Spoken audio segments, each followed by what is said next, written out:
모스 캐패시터에 대해서 한번 공부를 해보겠습니다. 앞 시간에서는 이제 캐패시터에 대해서 공부를 했고, 이제 모스 캐패시터인데 이 차이점이 뭐냐면, 캐패시터는 메탈, 인슐레이터, 메탈인데 이제 모스펫이 되면 메탈, 인슐레이터, 실리콘 혹은 뭐 세미컨덕터가 되겠습니다. 요 반도체에 대한 특성을 우리가 알 수가 있습니다. 그리고 모스 캐패시터를 우리가 공부를 해야 되는 이유는, 캐패시터에서 요 보시면 반도체 옆에 만약에 우리가 소스하고 드레인만 놓으면 이 구조는 이제 모스펫이 되는 거죠. 그래서 이 모스캡에 대한 특성을 알면 우리는 요 채널에 대한 특성, 채널이 언제 혹은 어떻게 일어나는지에 대해서 알 수 있기 때문에, 그러면 이제 VTH에 대해서 우리가 정의를 할 수가 있습니다. 그래서 모스 캐패시터에 대해서 공부를 하고, 그 다음에 모스펫 스트럭처에 대해서 한번 고민을 해보겠습니다.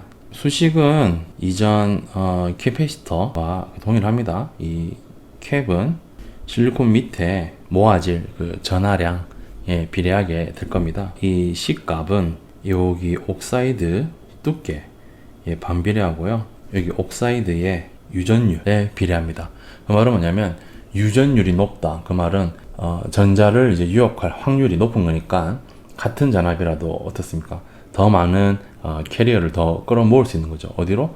옥사이드 밑에 여기 요 아래 지점으로 전하를 더 많이 끌어모을 수 있게 됩니다. 그래서 이 유전율이 높은 거를 우리는 옥시데이션 시간에서는 하이 K라고 불렀고, 거기서 왜 그걸 해야 되는지 설명을 한 바가 있습니다.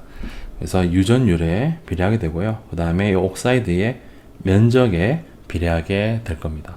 모스펫에다가 우리가 주파수와 그 다음에 전압을 같이 인가를 하게 되면요, 전하가 마이너스를 걸었다, 그리고 P타입이다, 그러면 주가 이제 홀이잖아요.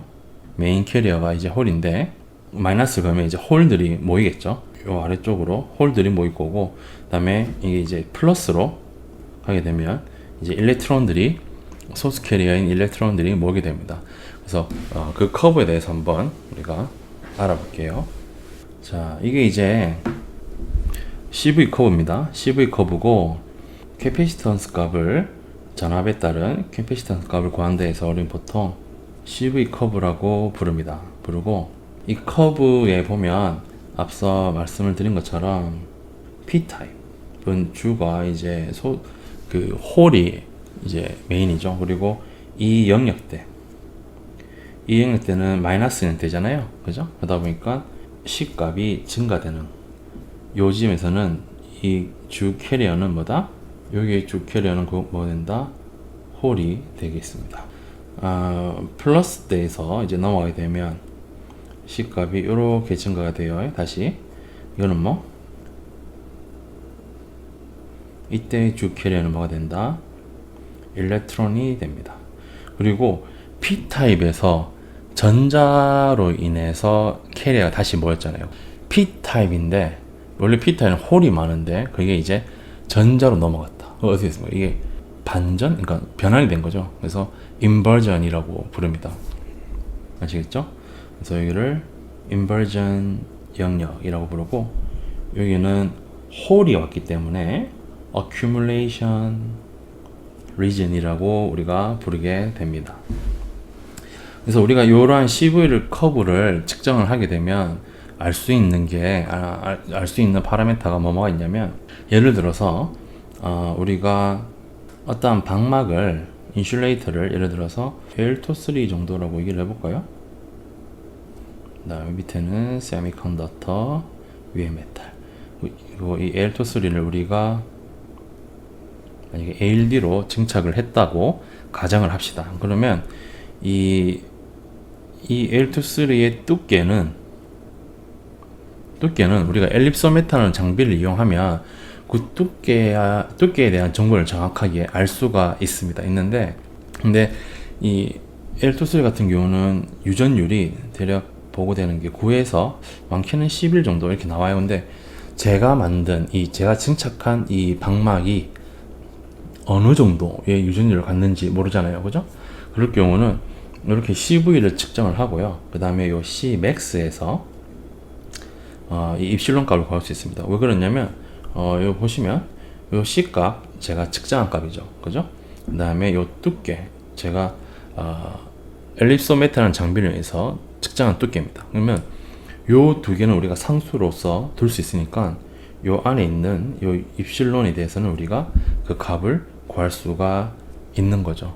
그러니까 CV 측정이 중요한 게 뭐냐면 CV 자체 커브의 의미도 뭐 이렇게 있겠지만은 중요한 게 이 CV 커브를 제대로 측정만 하면 그 CV 커브 값, 그러니까 Cmax라든지 혹은 뭐 요런 디플리션 영역성의 값이라든지 이러한 값들을 통해서 우리가 그 다음 파라미터를 구할 수 있어요. 뭐 예를 들면 이런 입실론 같은 값들, 이런 값들을 우리가 구할 수 있습니다. 그러니까 요 C 값이 하나의 이 값을 얻기 위한 키가 되는 거죠. 그래서 CV 측정이 좀 중요하게 저는 생각을 하고 있습니다. 요 CV 영역에서 보면 우리가 좀 이 커브의 부분별로 영역이 나눠지는 게 앞서 말씀드린 것처럼 여기 요 정도에서 accumulation 영역이라 하고요. 그 다음에 이렇게 밴드가 좀 내려오는 이 지점, 요 점을 이제 플랫 밴드 볼테이지라고 부르고, 그 다음에 요 영역, 요 사이를 우리는 디플리션 영역, 그러니까 캐리어가 다 밀려가 있는 상태, 그 다음에 캐리어가 이제 조금씩 이제 보이기 시작하는, 그러니까 반대쪽 캐리어가 보이기 시작하는 그 영역을 우리는 인버전, 그러니까 위크 인버전 영역이라 하고, VTH 이후부터 이 캐리어들이 정확하게 나오는 게 이거는 이제 스트롱 인버전이라고 표현을 합니다. 이따가 말씀을 드리겠지만은 인버전 되는 그 값, 전자의 뭐 P타입 경우 인버전 되면 전자겠죠. 그 전자의 농도는 그 실리콘 기판의 P타입의 농도하고 그 값만큼 전자가 모이게 됩니다. 예를 들어서 P타입에 우리가 10의 16승만큼 도핑을 했다. 그러면 전자로서는 10의 16승만큼 올 수가 있거든요. 그건 이따가 저희가 수식적으로 좀 얘기를 해보고, 그 아이디얼하게는 그렇게 올 수 있다는 거지 꼭 그렇게 온다고는 말하기는 좀 힘들 것 같긴 한데, 트랩이라든지 그런 부분도 있기 때문에 캐리어의 수가 아무래도 정확하게 맞다고 말하기는 또 어렵긴 해요. 근데 수식적으로는 아이디얼하게는 그렇게 올 수 있다라고 우리가 얘기를 할 수 있을 것 같아요.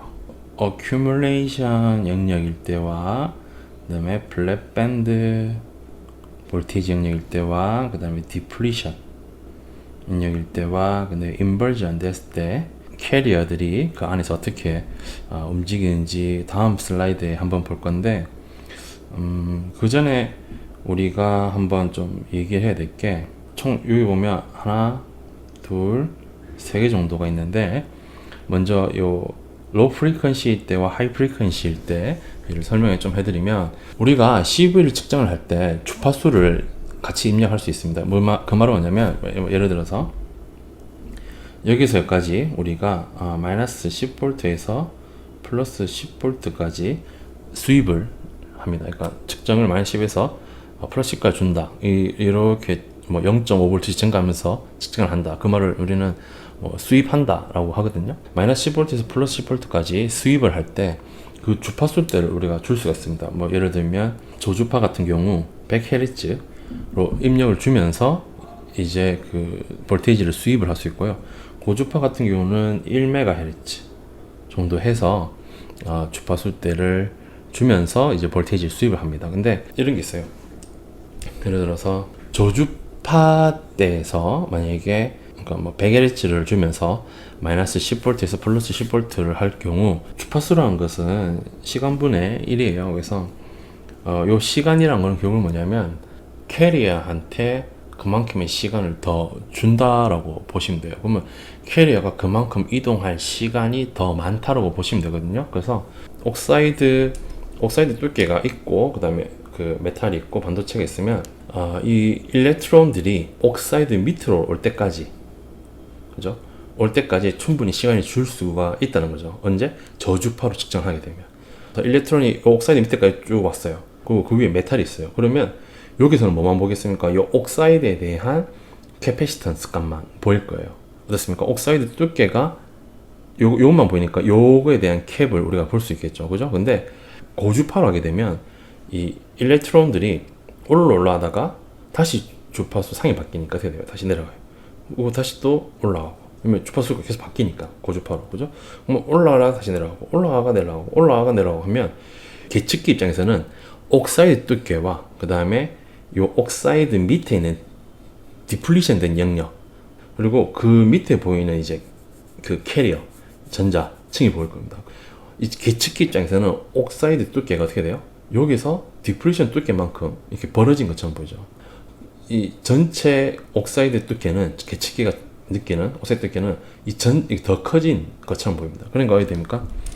두께가 증가하니까 어떻게 돼요? C값이 여기 감소되는 특성을 우리가 볼 수가 있습니다. 그리고 요 CDD라는 게 있는데 이건 뭐냐면 CDD의 요 딥 디플리션이라고 부릅니다.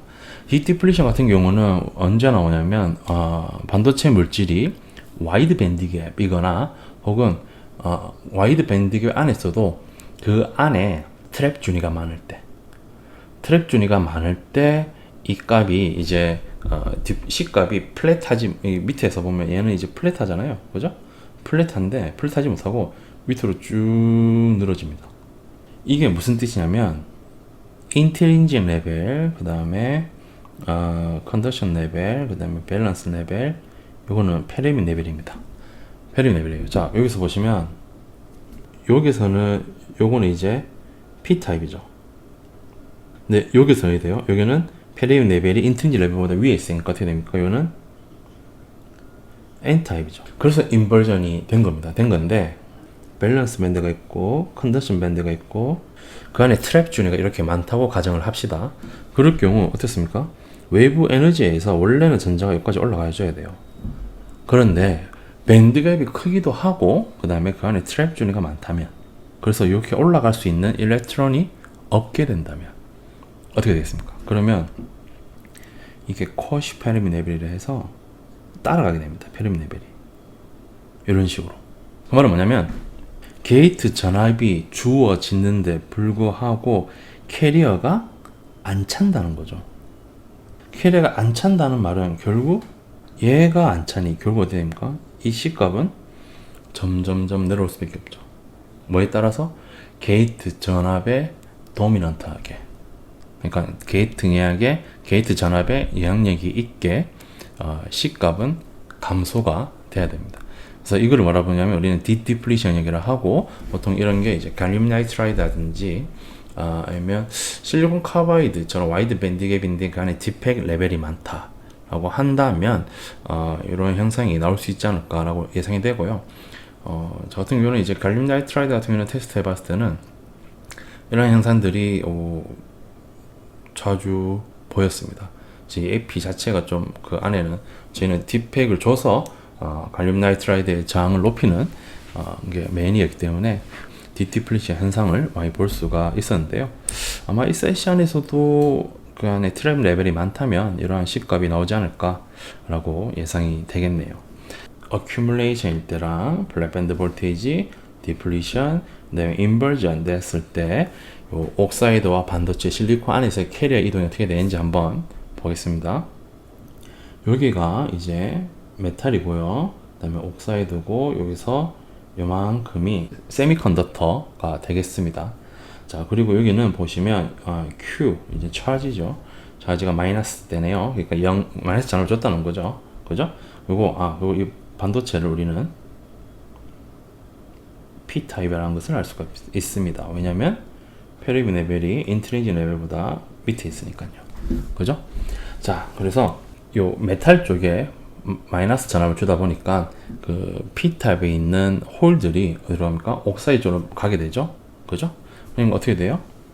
페르미 레벨하고 요 밸런스 밴드의 간격이 좁아지죠. 왜? 그래야지 고농도니까. 그 말은 뭐? 여기가 이제 인터페이스입니다. 여기가 옥사이드고 여기가 실리콘인데 요 보면 홀이 계면으로 모이니까 이 홀 농도가 높아져서 페리민 레벨이랑 밸런스 밴드가 가까워지는 것을 알 수 있어요. 자, 이 말은 뭐, 이 페리민 레벨만 봐도, 이 에너지 밴드만 봐도 홀이 이 서페이스 인터페이스 쪽으로 많이 몰려 있다라고 우리가 예상할 수가 있습니다. 그리고 이 전압을 점점 이제 0 쪽으로 가게 됩니다. 0전압 쪽으로 가게 돼요. 그러면 어떻게 됩니까? 몰려왔던 홀들이 어떻게 돼요? 다시 밀려가겠죠. 그 말은 뭐? 밴드가 휘지 않는 시점이 나올 겁니다. 에너지 밴드 갭은 마이너스를 주면 올라가고요. 이게 메탈 옥사이드 세미컨덕터면 보통 게이트 쪽에 전압을 주니까 마이너스면 올라가고 플러스면 내려오게 됩니다. 그래서 마이너스 줬다가 이제 0전압을 수술 가니까 보세요. 이게 이렇게 내려오겠죠. 그럼 어떻게 돼요? 요 서로가 플랫해지는 지점이 발생합니다. 그래서 이때는 아무런 캐리어가 없겠죠. 플러스 전압을 줌으로써 살짝씩 좀 내려오게 될 겁니다. 네. 근데 내려오지만은 이게 아직 인버전 영역이 아니에요. 왜? 쭉 보시면 여기 인트린직 레벨이 페레빈 레벨보다 밑으로 안 내려갔죠. 아직까지는 인버전 혹은 뭐 위크 인버전조차도 안 됐다라고 생각할 수가 있을 것 같아요. 이때는 뭐 디플리션 영역입니다.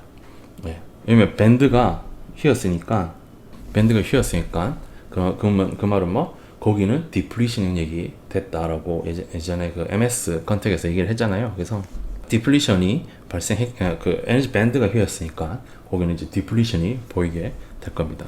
그리고 더 크게 플러스 전압을 인가를 하게 되면 여기 보시면 그 값이 더 이렇게 증가된 것을 알 수 있죠.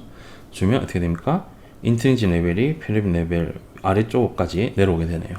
이렇게 되면 뭐 여기는 일렉트론이 이제 모이기 시작한다라고 볼 수가 있겠어요. 그렇지만 에너지 밴드 상으로 봤을 때는 여기 값이랑 좀 다소 차이가 있죠. 그래서 완벽하게 스트롱 인버전이 됐다라고는 말하기가 어려운 시점이 되겠습니다. 자, 이렇게 해서 이제 모스 캐패시터에 대해서 우리가 좀 얘기를 했었고요. 실리콘 모스 캐패시터에 대해서 한 번 더 좀 얘기를 하고, 그 다음에 플랫 밴드 볼테이지, 그 다음에 어큐뮬레이션, 그 다음에 디플리션 영역, 그 다음에 VTH, 그러니까 인버전 됐을 때의 각각의 수식들에 대해서 좀 얘기를 해보겠습니다.